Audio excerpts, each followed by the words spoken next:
মহানবী সাল্লাল্লাহু আলাইহি ওয়াসাল্লাম বলেন, খোরাসান থেকে একটি সেনাবাহিনী কালো পতাকা বহন করে আসবে। কোনো কিছুই তাদের থামাতে পারবে না যতক্ষণ না তারা সেই পতাকা বাইতুল মুকাদ্দাসে উত্তোলন করে।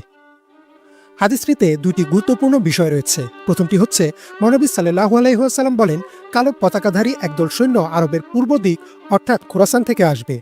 খোরাসান হচ্ছে একটি বিশাল এলাকা।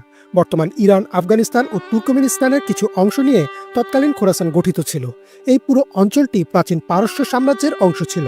তবে বর্তমান ইরানের ভূখণ্ডে খোরাসানের অধিকাংশ অঞ্চল রয়েছে। হাদিসটির দ্বিতীয় গুরুত্বপূর্ণ বিষয়টি হচ্ছে, রাসূল সাল্লাল্লাহু আলাইহি ওয়াসাল্লাম বলেন, সেই কালো পতাকাধারী সেনাবাহিনীকে কেউ থামাতে পারবে না যতক্ষণ না তারা বাইতুল মুকাদ্দাসে সে পতাকা উড়ায়। বাইতুল মুকাদ্দাস হচ্ছে বর্তমান আল-আকসা মসজিদ, যেটি ফিলিস্তিনের জেরুজালেমে অবস্থিত। হাদিসটির ব্যাখ্যা অনুযায়ী খোরাসানের সেই বাহিনী আল-আকসা বিজয় করবে এবং সেখানে কালো পতাকা উত্তোলন করবে। অর্থাৎ এই ঘটনার আগ পর্যন্ত আল-আকসার দখল মুসলিমদের হাতে থাকবে না।